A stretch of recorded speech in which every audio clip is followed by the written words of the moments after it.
Hola, buenas noches amiguitos, ya estamos aquí nuevamente para platicarles acerca de lo que vamos a tener en exhibición el día de hoy. Es la primera vez que vamos a pasar un documental, pero es una documental crónica que ya Alvarito les va a explicar de qué se trata y quién va a hablar con nosotros acerca de esa crónica. Bueno, primero que nada, buenas noches.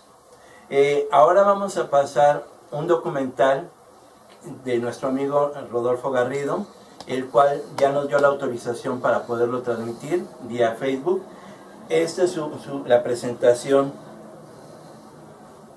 del video que vamos a pasar el día de hoy, que son crónicas sobre el origen del universo, por el investigador Rodolfo Garrido.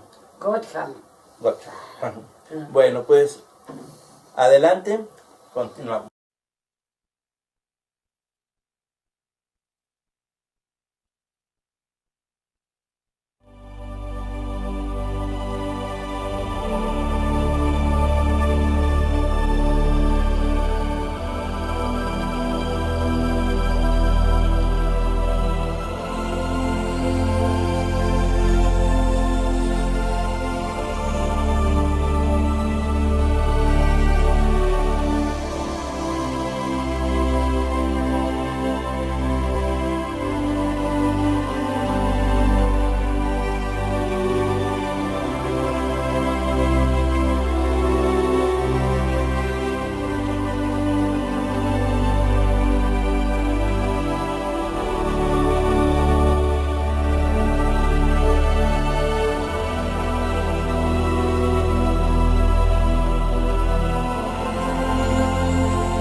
¿Qué tal amigos? Bienvenidos a Fronteras, la nueva inteligencia del milenio. ¿Qué le han parecido nuestras emisiones anteriores, las dos últimas? Realmente son de colección. Sin duda, se ha dado cuenta que la vanguardia está aquí, precisamente en esa revista, Fronteras, la nueva inteligencia del milenio. Hoy vamos a hacer un viaje extraordinario. Vamos a ir de la mano de una eminencia mexicana, el doctor Vladimir Ávila Riz. Ese doctor es una eminencia mundial en la cosmología. Nos va a hablar sobre el origen del universo. Seguramente usted y todo el mundo, yo incluso, nos preguntamos de dónde venimos, cuál es nuestro origen. La ciencia también se lo pregunta. Estamos indagando cómo fue nuestro génesis hace más de 13,000 millones de años. El doctor nos lleva de la mano en un viaje maravilloso a través del cosmos, pero también a través del tiempo. Vea usted. La astronomía en los últimos 100 años ha cambiado radicalmente la concepción de la naturaleza, del cosmos y del universo como un todo. Este cambio obviamente ha tenido una repercusión fundamental en el progreso, en la evolución de las sociedades.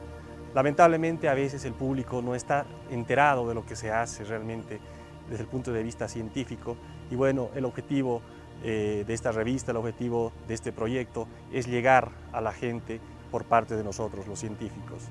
¿Qué sabemos los astrónomos acerca del sistema solar, acerca de lo que hay más allá? Pues sabemos que somos un planeta que está girando en torno a una estrella media que se llama el Sol. Es un sistema formado por muchos planetas y muchos otros cuerpos. De hecho, la distancia del Sol al planeta enano, ahora se llama planeta enano, más alejado que es Plutón, tarda en llegar 6 horas más o menos. Es decir, los astrónomos empezamos a medir las distancias porque son tan grandes en unidades de horas o años luz. Entonces la luz del Sol hasta Plutón se tarda 6 horas en llegar. ¿Qué hay más allá? Más allá, la estrellita más cercana, vecina al Sol, Alfa Centauro, está a 4.3 años luz. ¿Y más allá qué? Pues más allá hay más y más y más estrellas. De hecho, en un radio más o menos de 100 años luz, tenemos como 6.000 estrellas. Son las 6.000 estrellas que podemos ver desde la Tierra a simple vista. Para ver más allá necesitamos de la ayuda de telescopios. y de una serie de instrumentos sofisticados con los que cuentan los astrónomos. Con este tipo de instrumentos se ha podido hacer un mapa, un verdadero mapa del cielo, un mapa cósmico tridimensional, y en ese sentido hemos entendido de que estamos en un enorme sistema llamado la Vía Láctea. Por ejemplo, el Sol y todos los planetas estamos moviéndonos a la increíble velocidad de 800.000 kilómetros por hora. ¿Moviéndonos hacia dónde? Pues en realidad hacia ningún lado, simplemente estamos dando vueltas alrededor de un centro que es el centro de este sistema llamado la Vía Láctea. De hecho, la última vuelta, cuando la dimos, hace 230 millones de años, ni siquiera existían los dinosaurios en nuestro planeta. De esta manera, vivimos en un sistema llamado la Vía Láctea, que si lo vemos desde arriba, tiene unos hermosos brazos espirales, son regiones donde se están formando estrellas nuevas, masivas, brillantes, por eso brillan y se ven como brazos. Nosotros vivimos en uno de esos brazos, el brazo de Orión. Y si lo vemos de costado, nuestra galaxia es un disco que está, como les dije, rotando muy rápido, y obviamente ustedes saben que existe la fuerza centrífuga, está rotando tan rápido que podría estar rompiéndose. ¿Por qué nos está expandiendo, rompiendo? Porque estamos en equilibrio. Pues porque hay algo que está compensando. ¿Qué es ese algo? Es la gravedad. La gravedad es el ingrediente clave para entender el cosmos. ¿Por qué? Porque cuando hablamos de escalas cósmicas están implicadas mucha materia, mucha masa, y la masa produce gravedad. Entonces la gravedad es la que pone orden, la que pone el orden cósmico. Y en ese sentido, nuestra galaxia es un sistema que está obviamente regido por la gravedad producida por la masa. Vamos a ver luego que no todo lo que brilla es lo que existe, porque nosotros logramos ver las estrellas, logramos ver el gas que hay entre ellas, el medio interestelar. Sin embargo, hay mucha más materia aparentemente en el universo y en la galaxia que no está brillando, pero sabemos que está ahí por su acción gravitacional. Entonces, nuestra Vía Láctea es un sistema formado por más o menos 200.000 millones de soles, 200.000 millones de estrellas, ocupando un disco de más o menos 100.000 años luz. Es decir, que viajando a la máxima velocidad que existe, que es la de la luz, nos tardaríamos en recorrer toda nuestra Vía Láctea 100.000 años, que es como 15 veces toda la historia de la civilización humana. Y obviamente nadie puede llegar a la velocidad de la luz, los cohetes viajan a velocidades mucho menores. Entonces, para que se den cuenta de lo inmenso que es este sistema llamado la Vía Láctea. ¿Y qué hay en medio de las estrellas? Pues hay todo un medio que se llama justamente el medio interestelar, formado por gas, polvo, campos magnéticos, etc. Hay regiones, el gas típicamente es gas de hidrógeno, que está poblando todo el disco. Luego hay regiones más frías, que se llaman las nubes moleculares, son regiones nebulosas donde están naciendo las estrellas. Estas regiones son verdaderas incubadoras de las estrellas, por ejemplo la famosa nebulosa de Orión, ahí están naciendo centenas de estrellitas, las estamos viendo en pleno acto de nacimiento, y en estas regiones obviamente son muy frías, muy densas, el gas tiene que haberse enfriado mucho para ser denso y poder propiciar la formación de las estrellas. Pero en el medio interestelar hay también otras regiones que son más bien el producto de la muerte de las estrellas. Las estrellas, como todo, nacen, viven y mueren. Y algunas estrellas mueren de una manera muy tranquila, como le va a ocurrir a nuestro Sol. Simplemente terminan formando una estrellita muy densa al centro que se llama enana blanca y botan el resto de sus capas formando lo que se llama una nebulosa planetaria. Pero hay otras, las estrellas más grandotas, más masivas, terminan su vida de una manera muy violenta, típicamente explotando como supernovas y eyectando al medio interestelar mucha materia, muchos elementos químicos que han sido procesados en sus entrañas y mucha energía. Entonces, la Vía Láctea, la galaxia nuestra, es un sistema muy complejo, es un verdadero ecosistema, donde tenemos regiones donde están naciendo las estrellas. Estas, a su vez, una vez que evolucionan y mueren, inyectan energía, inyectan material al medio interestelar. De ese material se formará una nueva generación de estrellas y además, al inyectar energía, frenan por un momento el colapso del gas frío. Y así, la galaxia es un muy rico ecosistema con un metabolismo muy complejo. Y bueno, la pregunta es, ¿qué hay más allá de la galaxia? ¿Qué le parece? Extraordinario, ¿no lo cree usted? Ahora vamos a seguir al doctor Vladimir en un viaje interesantísimo. Vamos a partir de nuestro planeta azul, el planeta Tierra, hacia los confines del universo, y del universo regresaremos en el tiempo para tratar de entender un poco el gran principio. ¿Qué le parece? ¿Sabe usted que nuestro sistema solar viaja a través de la Vía Láctea a unos 800.000 kilómetros por hora? Inimaginable, ¿no lo cree? Y sin embargo, es la realidad. Escuchemos con atención al doctor Vladimir y aprendamos astronomía. Créame, es la madre de todas las ciencias. Justamente observando estas irregularidades en esta radiación cósmica de fondo, el fósil más antiguo que tenemos del universo, es que podemos entender, por ejemplo, cuál es la geometría que tiene nuestro universo. Según la teoría de la relatividad, la geometría y la dinámica están estrechamente relacionadas. El cómo se expande el universo depende de qué geometría tiene él. Esa es una de las esencias de esta teoría. Observando estas irregularidades, los astrofísicos se han dado cuenta de que la geometría de nuestro universo es la más sencilla, es la plana, la euclidiana, la que estudiamos en la escuela, afortunadamente. El tamaño de estas irregularidades justamente depende de la geometría que tiene nuestro universo en general. Entonces, las observaciones más recientes muestran de que vivimos en un universo con geometría plana. ¿Eso qué significa? Significa que se está expandiendo y que se seguirá expandiendo. Sin embargo, hay otro tipo de observaciones muy recientes que están mostrando que a pesar de que tenemos una geometría plana, la expansión del universo no se está frenando, sino que se está acelerando. Estudiando las supernovas, que son explosiones de estrellas que se pueden ver a distancias muy grandes, un cierto tipo de supernovas llamadas tipo 1A, en los últimos 5 o 6 años los astrónomos se han dado cuenta de que en el pasado el universo se estaba expandiendo más lento que al día de hoy. Es decir, nos estamos acelerando en la expansión del universo. Y como mencioné hace un momento, justamente para que esto ocurra tiene que haber una componente muy diferente a la materia, una componente que en vez de atraer, de frenar la expansión, la acelera. Y ese es ahorita uno de los grandes descubrimientos, digamos, del milenio, del siglo del milenio, en la existencia de este medio.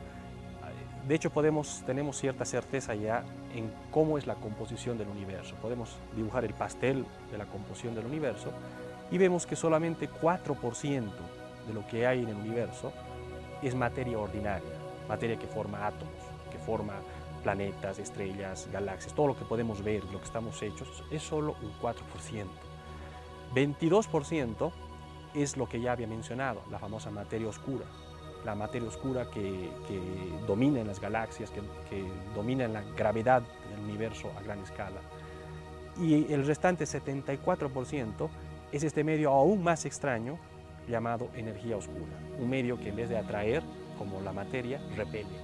Entonces estamos posicionados frente a preguntas realmente fundamentales. Cuando creíamos que ya entendíamos mucho sobre el universo, sobre su composición, sobre su evolución, pues nos llega ahora estas grandes sorpresas. Y resulta ser que 96% del universo está hecho de algo que todavía no entendemos bien qué es, y bueno, son los grandes retos que tenemos para el futuro. Pero ¿qué hay más allá de nuestra galaxia? Estamos hablando de verdaderas fronteras de la ciencia, de la astronomía. La ciencia está muy intrigada. Estos son enigmas de la ciencia, enigmas del universo que está estudiando la ciencia. Tenemos que viajar más a través de nuestra tecnología y, ¿por qué no?, también a través de nuestra imaginación científica para ir rastreando cuál es nuestro génesis. Hablar de retroceder en el tiempo a través de los telescopios es una realidad. Hablar de cómo está estructurado el sistema planetario, el sistema también intergaláctico, incluso todo el universo, qué forma tiene, es una realidad. Y de esto, precisamente, el doctor Ávila Riz nos va a llevar de la mano. Escuche usted con mucha atención. Edwin Hubble descubrió hace menos de 100 años las galaxias. Antes no se sabía que existían ellas. Creíamos que todo era nuestra Vía Láctea y nada más. Hubble inmediatamente, después de haber descubierto las galaxias, se propuso la tarea de ver si ellas están en movimiento o no. Y empezó a observar entonces las velocidades de las galaxias y sus distancias. Y pronto se dio cuenta que todas las galaxias se están alejando unas con relación de otras. En realidad, él se dio cuenta de que mientras más alejada está una galaxia, más rápido se está alejando de nosotros. Eso implica de que hay una expansión uniforme. Hubble descubrió, en otras palabras, que el universo es el que está en expansión. No son las galaxias que se están moviendo, las galaxias en realidad están típicamente quietas, es el espacio el que se está expandiendo y eso produce ese efecto de que aparentemente con relación a un observador, mientras más lejos estás, más rápido parece que te estás alejando. Es como una membrana que se va estirando todo el tiempo. Y bueno, ese fue el gran descubrimiento de Hubble, que el universo no está estático, sino que el universo se está expandiendo, se está transformando. Y es increíble entonces cómo hace menos de 100 años la concepción del universo cambió radicalmente. Para empezar, salimos de nuestra galaxia, entendimos de que nuestra galaxia es solo una de cientos de millones que hay en el universo. Y para secundar, estudiando los movimientos de las galaxias, nos dimos cuenta de que el universo no es estático, de que el universo evoluciona, el universo cambia con el tiempo. Y bueno, eso de hecho fue predicho por la teoría de la relatividad de Einstein. Ahora, si al día de hoy estamos en expansión y las galaxias están hechas y derechas, el universo es relativamente frío, ¿qué pasa si vamos hacia atrás? Seguramente las galaxias serán diferentes. Los telescopios en realidad son máquinas del tiempo. Nos permiten, mientras más lejos estamos observando más hacia el pasado. Esto debido a que hay un límite en la velocidad de transporte de información, que es la velocidad de la luz. Entonces, para que la luz que nos llega de un objeto llegue hasta nosotros, tiene que haber pasado un determinado tiempo. Entonces, al día de hoy, con los telescopios podemos ver objetos, galaxias, cuando el universo tenía hasta la mitad, la cuarta o la quinta parte de su edad actual. Y en efecto, las galaxias eran diferentes en esas épocas. En el universo más temprano, las galaxias eran más pequeñas típicamente, más enérgicas, estaban formando estrellas con más actividad. Y bueno, gracias a todas esas observaciones estamos llegando a tener un cuadro completo del proceso de evolución que hay en el universo. Como hemos visto, las perturbaciones sembradas en el universo muy temprano logran sobrevivir si están hechas de materia oscura. Y la idea es que estas son las semillas para luego formar todas las estructuras que se ven al día de hoy en el universo. Sin embargo, las estructuras que vemos al día de hoy en el universo son visibles, son formadas por estrellas, por galaxias. Y la pregunta es entonces, ¿cómo es que se forman estas galaxias a partir de la materia oscura? La idea es sencilla, simplemente las enormes estas estructuras de materia oscura al principio se están expandiendo junto con el universo. Pero llega un momento que por su gravedad, porque son regiones densas que han sobrevivido la época caliente del universo, son capaces de colapsarse, es decir, por su propio campo gravitacional, llegar a convertirse en una estructura autogravitante, típicamente más o menos esferoidal.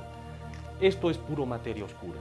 Son estructuras autogravitantes, se llaman los halos de materia oscura, y como he mencionado anteriormente, los astrónomos han descubierto estos halos por la acción gravitacional que ellos ejercen sobre las galaxias visibles. La idea es que una vez que estos halos están colapsados, tienen su propia gravedad, el gas de materia ordinaria, la materia normal, la que forman los átomos, es atrapado gravitacionalmente por estos halos. Este gas empieza a caer hacia el interior de ellos y la materia esta ordinaria además es capaz de perder energía. ¿Por qué pierde energía? Porque irradia. Pierde energía al emitir radiación. La radiación de esta materia, de este gas, empieza a escapársele a medida que va cayendo y puede seguir cayendo más y más y más hacia adentro. La pregunta es ¿hasta dónde cae? Sigue cayendo aquí al centro y cae hasta que entra en lo que se llama el equilibrio centrífugo. ¿Qué es esto? La idea es de que estos halos de materia oscura están ligeramente rotando en épocas muy tempranas por una serie de mecanismos físicos, adquieren cierta rotación, muy pequeña, pero a medida que este gas va cayendo, con la misma rotación original que tenía, se va haciendo más y más rápida su rotación. Es el mismo efecto de la bailarina, ¿no? Que cuando está con los brazos abiertos y cuando los lleva arriba, empieza a rotar más rápido. El gas cae entonces hacia el centro y en el centro se forma un disco, justamente un disco en rotación y en equilibrio centrífugo. ¿Qué significa equilibrio centrífugo? Significa que la velocidad con la que está rotando está siendo compensada por la gravedad que tiende a atraer, que tiende a comprimir siempre a la materia. Y entonces, bueno, aquí en el centro se forman lo que es la protogalaxia. Luego de este gas empezará a transformarse aquí en estrellitas, nacen muchas estrellas. Las estrellas son fuentes de energía, especialmente cuando mueren, explotan en supernovas, por ejemplo, y estas inyectan energía otra vez al gas y por un momento mantienen al sistema en una especie de autorregulación. Podemos ver Por ejemplo, si tenemos el gas, es esta parte azul, el líquido azul que está acá, cae hacia el centro, se forman estrellas y las estrellas con su energía, que en este caso es como calor que estoy poniéndole, empiezan a volver a calentar el gas se vuelve a expandir, obviamente ya no hay gas aquí para formar estrellas y otra vez el gas tiene que enfriar para volver a caer y volver a formar estrellas en una siguiente generación. Es un proceso muy interesante, un metabolismo autorregulado el que se va dando en el interior de estos enormes halos donde se forman las galaxias. Pero eso no es todo, el proceso es muy complejo. En realidad, alrededor de esta estructura, luego hay otras quizás más pequeñas, algunas pueden haber del mismo tamaño, donde también se ha estado formando en cada una de ellas sus propias galaxias. Y con el tiempo todo esto empieza a ensamblarse.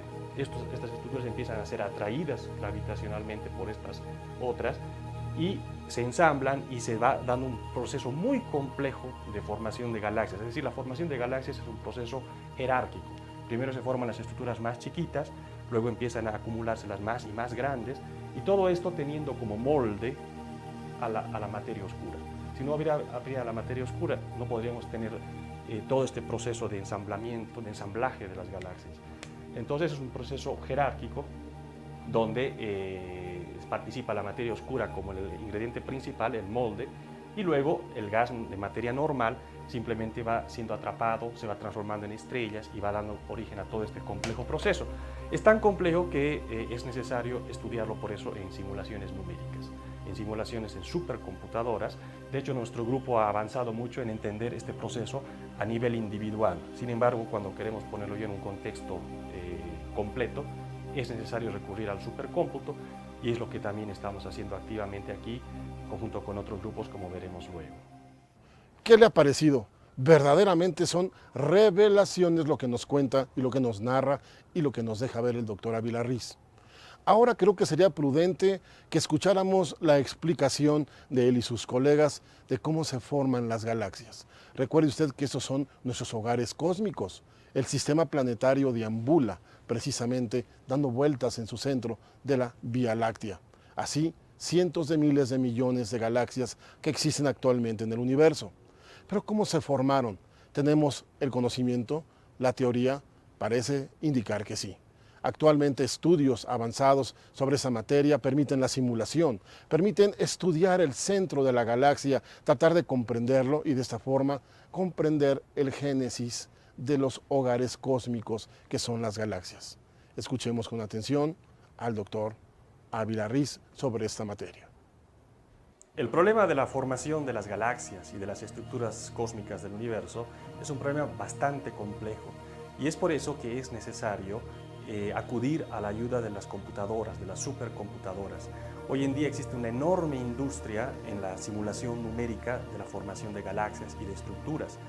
De hecho, uno de los líderes en este campo es un mexicano, el doctor profesor Carlos Frenk, director de un instituto muy importante en Inglaterra, y es uno de los padres de toda la teoría de la formación de galaxias y el proceso de evolución. Pues nosotros aquí en el Instituto de Astronomía también estudiamos este proceso a través de simulaciones numéricas y ahora vamos a ver aquí algunos colegas justamente en este proceso. Para entender la dinámica de cómo se forman las galaxias, es necesario hacer acopio de tecnologías avanzadas y también de programas avanzados. Precisamente el doctor Octavio Valenzuela, colega del doctor Vladimir Riz en el Instituto de Astronomía de la Universidad Nacional Autónoma de México, que estamos aquí en sus mismas instalaciones, pues nos muestra una de las simulaciones donde nos deja ver con claridad cómo se van formando las galaxias.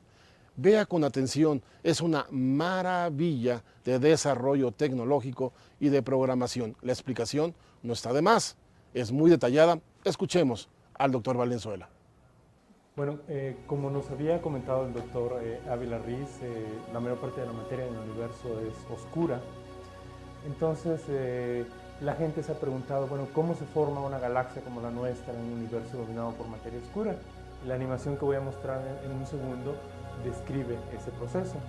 Al inicio vemos la pantalla prácticamente negra, oscura, y voy a mostrar cómo el gas se va acumulando siguiendo las estructuras de materia oscura y luego empiezan a formarse las estrellas. Por ejemplo, todos los colores azules me indican el gas frío que cae a los lados de materia oscura, y los puntos amarillos y rojos son estrellas que se van formando en esa galaxia. Esta es una galaxia parecida a la nuestra, a la Vía Láctea. Podemos ver la estructura filamentaria que está definida por la materia oscura y es consistente con las observaciones. Podemos ver cómo, dadas los encuentros entre galaxias más pequeñas, se empieza a generar la rotación de las galaxias, se forma el disco. Podemos ver todos estos satélites, como las nubes de Magallanes y otros satélites que están cerca de nosotros y que son evidencia de este mecanismo jerárquico de agregación, de formación de galaxias. Vemos también que los colores son diferentes para las galaxias más pequeñas, para la galaxia más grande, y eso también está asociado con la producción de elementos químicos que eventualmente van a conectarse con la formación de planetas y posiblemente de vida en el universo. Ya esto es una situación cerca del final de la simulación. Vemos que quedan pocos satélites en concordancia con lo que observamos alrededor de nuestra Vía Láctea. Y vemos cómo los que se acercan mucho son destruidos y dejan una cola estelar. Eso los astrónomos lo estamos tratando de utilizar como si fuéramos arqueólogos en el cielo para poder descifrar cuál fue la historia de formación de nuestra Vía Láctea.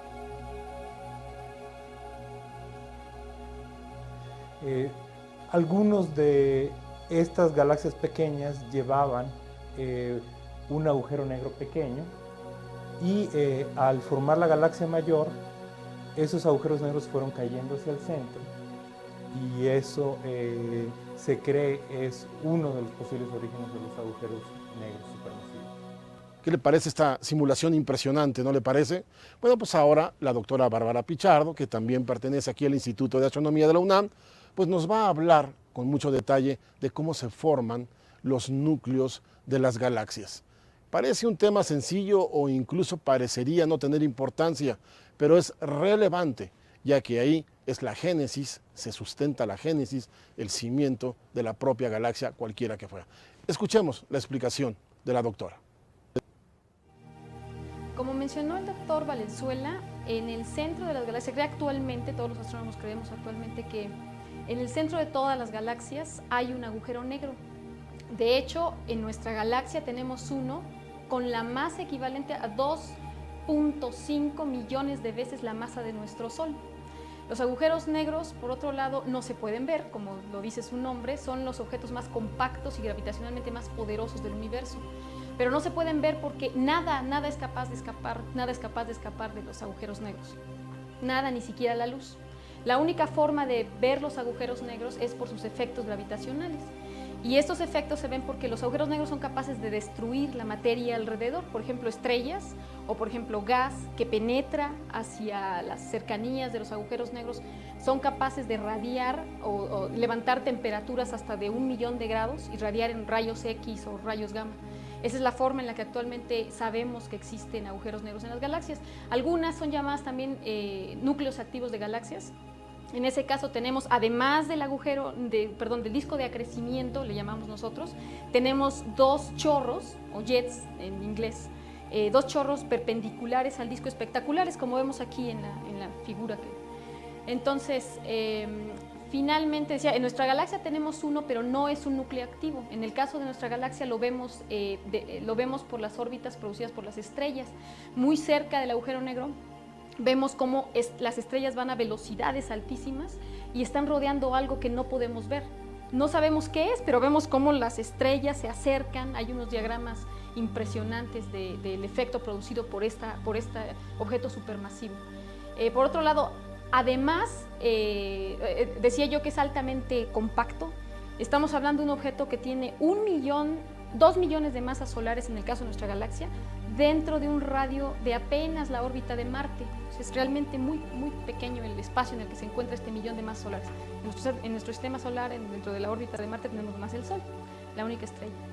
Entonces, después de estas extraordinarias explicaciones que sin duda le han parecido y que no son muy comunes escuchar todos los días, ahora vamos a escuchar una historia, una narración del mismo doctor Ávila Riz, de este genio mexicano, de cómo nos resume toda la génesis, fíjese usted muy bien, ponga mucha atención, toda la génesis del universo desde su origen hasta nuestros días en un periodo de 3 años.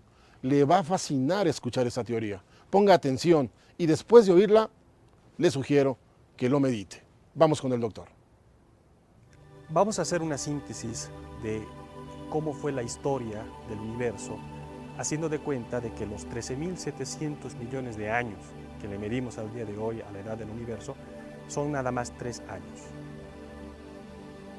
A los 40 segundos del 1 de enero del primer año, el universo deja su etapa caliente. Es de esa época de cuando provendría la famosa radiación cósmica de fondo. A partir de ese momento la materia se separa de la radiación. Cuando estamos terminando el mes de enero del primer año, ingresando a febrero, es de cuando datarían las primeras estrellas que logramos ver en cierta manera. Luego pasa todo febrero, llegamos a enero del primer año. En estas épocas más o menos surgen los cuasares y las primeras galaxias que ya se empiezan también a ver en los telescopios. Y de esa manera, poco a poco se van formando las primeras estructuras, las más chiquititas, y por un proceso jerárquico van surgiendo las más y más grandes. Esas épocas el universo es muy violento, hay mucha formación de galaxias, mucha formación de estrellas. Así transcurre todo el primer año. Entramos al segundo año, ya se están formando cada vez galaxias más grandes. De hecho, cuando ya llegamos más o menos a finales del segundo año, en una galaxia ya grande, llamada la Vía Láctea, se forma una estrella llamada el Sol. El Sol pronto captura a su alrededor, de hecho nace con un disco, y ese disco pronto se convierte en un sistema planetario, con planetas. Eso sería más o menos para enero del tercer año de los 3 años de vida que tiene nuestro universo. Me olvidé mencionarles que más o menos por mayo del segundo año es cuando la máxima actividad se da en formación de estrellas y de galaxias. A partir de esa época, más o menos mayo, junio del segundo año, la formación de estrellas, de galaxias empieza a declinar, el universo empieza a apagarse. Muy bien, estamos entonces en enero del tercer año de la historia de 3 años. En esta época ya el planeta Tierra se libera del hidrógeno que tenía y en su atmósfera surge el oxígeno, el carbono, el nitrógeno, los cuales permiten el origen de la vida. Cuando estamos terminando enero, aparecen las primeras células en este bello planeta azul llamado Tierra. Más o menos de marzo, en marzo, es de cuando datarían los fósiles más antiguos que hemos logrado encontrar en este planeta. Y así la evolución continúa a nivel del universo, cada vez menos formación de galaxias, menos formación de estrellas, a nivel del planeta, una evolución de especies. Cuando estamos más o menos en noviembre, ya del tercer año, de estos 3 años de vida del universo, el planeta se pinta de verde. Se pinta de verde en el sentido de que aparecen plantas, aparecen los primeros insectos y sigue evolucionando las especies. Ya estamos al 15 de diciembre del tercer año.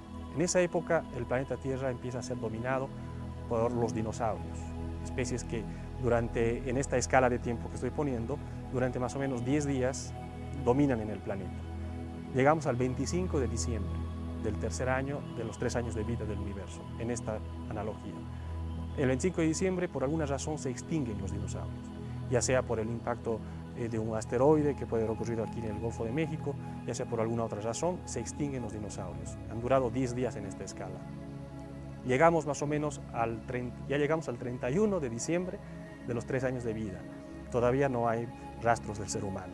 Afortunadamente, después de la extinción de los dinosaurios, pueden evolucionar una especie de animales llamados los mamíferos, más pequeños que antes no podían evolucionar aparentemente.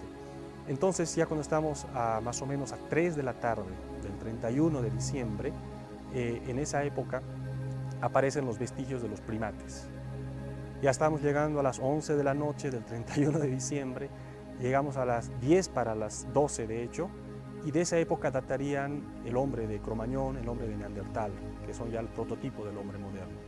Nos acercamos al último minuto de esta historia del universo en 3 años. Cuando estamos más o menos a 40 segundos antes del campanazo del nuevo año, aparecen las primeras civilizaciones en este planeta Tierra, civilizaciones organizadas. Entonces, toda la historia de la civilización humana en el planeta Tierra son los últimos 40 segundos. en esta escala de 3 años de vida del universo. Y ya cuando estamos a 1/4 de segundo para el campanazo del nuevo año, es cuando el ser humano, con el método científico, con la ayuda de la tecnología y obviamente con el intelecto, empieza a entender todo ese su pasado. Ese último 1/4 de segundo corresponde más o menos al último siglo. Y de esa manera llegamos al día de hoy, seres en un planeta por ahí perdido, en una galaxia por ahí perdida de un vasto e infinito universo, pero capaces de entender su pasado, de comprender cómo se ha estado este proceso evolutivo tan complejo, tan sofisticado, para llegar, en cierta manera, a seres con inteligencia como nosotros y como pueden existir otros, ¿no? Y bueno, está en nuestras manos el no truncar ese proceso de evolución, sino en continuarlo, como seres creativos y capaces de seguir adelante con la evolución. Después de escuchar esas explicaciones asombrosas por parte de los doctores, y a pesar de los grandes avances que sin duda se han logrado, a pesar de que hemos logrado contestar grandes preguntas sobre nuestro origen, sin embargo, a pesar de todo ello, también hay grandes enigmas. ¿Qué es la materia oscura? Aún no lo sabemos con precisión. Sabemos de ella por la huella que deja en la materia que sí podemos detectar y ver, que es la que nos constituye y le da forma y lugar a nuestra galaxia.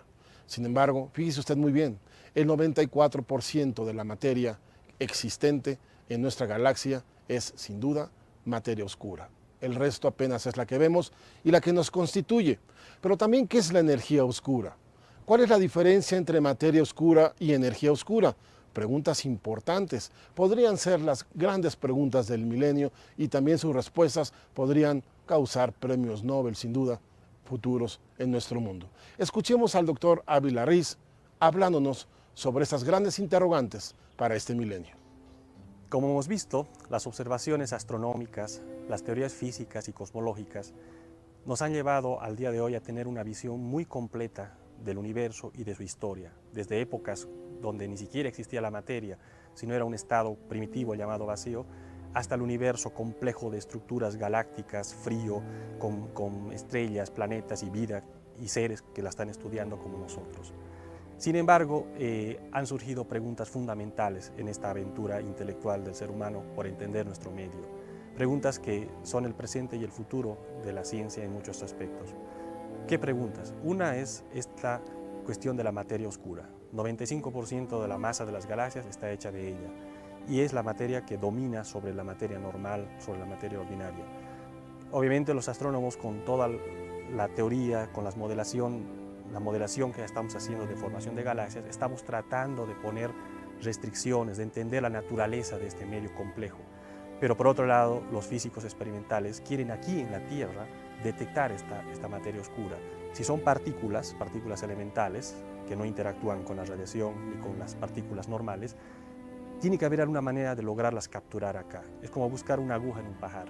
Y de hecho hay como 12 o 15 experimentos muy complejos en varios lugares del planeta tratando de cazar a estas elusivas partículas.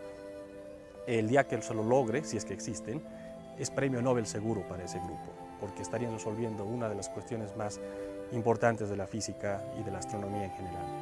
El otro problema es el problema de la energía oscura, que como les dije, depende mucho de cómo se ha estado expandiendo el universo en el pasado, y es por eso de que están a la búsqueda de métodos para lograr esto.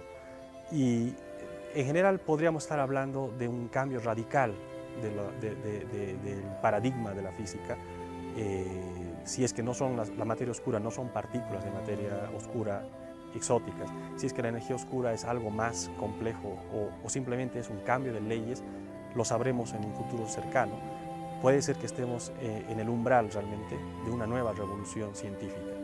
Y bueno, la astronomía de esa manera, valiéndose de poderosos instrumentos, telescopios muy costosos, por cierto, pues está llegando a tener esta visión completa del universo. Eso obviamente engrandece nuestro entendimiento de las cosas, de nosotros mismos como parte de ese universo. Pero es importante también mencionar que la astronomía tiene su fuerte derrama tecnológica. El desarrollo de todas estas sofisticadas y precisas tecnologías, de una u otra manera luego encuentra una aplicación. Un ejemplo muy sencillo, muy a la mano al día de hoy, son por ejemplo las cámaras fotográficas digitales. Ellas tienen un detector que se llama un CCD, Y este CCD ha sido desarrollado básicamente por los astrónomos a partir de los 80 para tener las imágenes más precisas del cosmos. De esa manera hay cientos de ejemplos. La astronomía como ciencia básica necesita de alta tecnología, y esa alta tecnología no se desarrollaría, las empresas privadas, las industrias no la desarrollarían de ninguna manera porque no es rentable, digamos, a corto plazo. Sin embargo, vemos cómo a largo plazo estas tecnologías se vuelven cruciales y fundamentales en las sociedades. Pero bueno, el rol fundamental de la astronomía es generar conocimiento, entendimiento de nuestra naturaleza, de nuestro universo y de nosotros como parte de él. Como usted ha venido escuchando, la astronomía es la madre de todas las ciencias. Es la ciencia que viene desde los confines del origen del ser humano. Desde que el ser humano por primera vez volteó al cielo y se preguntó cuál es nuestro origen, qué significan esos puntos luminosos que se ven y que no tienen fin al parecer. Bueno, pues esta pregunta ha venido revolucionando la inteligencia humana y nos ha llevado hasta el día de hoy con esas explicaciones que usted ha venido escuchando y con los desarrollos tecnológicos que rebasan en mucho los cuentos de ciencia ficción. Estamos viendo los confines del universo, estamos viendo el génesis y nos estamos prospectando a lo que puede pasar en un futuro periodo corto o incluso en un periodo largo. Bueno, el doctor Vladimir Ávila Riz, precisamente muy preocupado por la preparación de la sociedad, nos regala este material con la finalidad de que usted pueda estudiar, entender, comprender mejor el universo en el que vivimos y en el entorno que nos envuelve. Tratar de ubicarnos nosotros ante él, entendernos como especie y como evolución de la misma ante precisamente la evolución del universo. También él abre los brazos a través del Instituto de Astronomía de la Universidad Nacional Autónoma de México para nuevos aspirantes, para nuevos estudiosos y también para nuevos proyectos que se dan de manera internacional. Escuche usted con detalle lo que nos comenta al respecto el doctor Ávila Riz. La astronomía en México ha tenido un gran desarrollo. De hecho, la astronomía es una ciencia muy arraigada en la cultura mexicana desde épocas incluso prehispánicas. Al día de hoy existen varios centros, uno de los más importantes es el Instituto de Astronomía de la Universidad Nacional Autónoma de México, que es donde estamos trabajando, y este instituto ha hecho pues muchísimas aportaciones a nivel internacional. Actualmente tenemos proyectos muy ambiciosos, especialmente contamos con un sitio único en el mundo para observaciones astronómicas, en San Pedro Mártir, en Baja California, y la idea es desarrollar más telescopios, más infraestructura, la cual pueda atraer a colegas del extranjero, atraer inversiones, y estamos en esa empresa. Y en general también obviamente tenemos un posgrado, estamos muy en contacto con la Facultad de Ciencias y la idea es atraer gente que lleguen jóvenes deseosos de involucrarse en el mundo de la ciencia, en este fascinante mundo de la astronomía, de la astrofísica, de la cosmología, y están todos obviamente muy cordialmente invitados a visitarnos, a visitar nuestra página electrónica, y aquí las puertas siempre están abiertas para el conocimiento, están abiertas para la gente que quiera enterarse un poco más de lo que es nuestro cosmos, nuestro universo.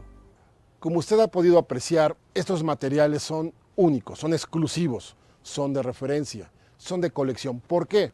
Porque aquí están hablando los científicos, y los científicos son la máxima autoridad académica y del conocimiento del saber humano para dar su opinión, y sobre todo sobre estos temas tan complejos y que requieren tan profundas investigaciones. Estos materiales usted debe de coleccionarlos. Permita que sus hijos los consulten, sus amigos, vamos, su misma familia. Estos materiales cultivan. Lo que buscamos es que Fronteras, la nueva inteligencia del milenio, sea una ventana para que la ciencia llegue a usted y usted, a través de esta ventana, también llegue a la ciencia. Subir, ayudar a incorporar un mejor nivel de cultura ante la sociedad, explicarles que no nada más existen 3 o 5 carreras, que existe mucha diversidad en el conocimiento y también en la aplicación de la sociedad, precisamente ante el conocimiento humano. Se busca que usted, a través de un mejor conocimiento, de una mejor cultura, sea más competitivo, abrirle alternativas, generar más especialidades en nuestra sociedad, buscar una nueva forma de vida más culta y con mejor oportunidad. Fronteras, la nueva inteligencia del milenio, le va a dar esa oportunidad si usted sigue cada una de sus emisiones mensuales. Queremos también dar las gracias al Instituto de Astronomía y también a la Universidad Nacional Autónoma de México por abrirnos sus puertas y permitirnos llevarle a ustedes este regalo por parte de sus científicos. Yo soy Rodolfo Garrido Cotham y esto es Fronteras, la nueva inteligencia del milenio. Nos vemos en la próxima.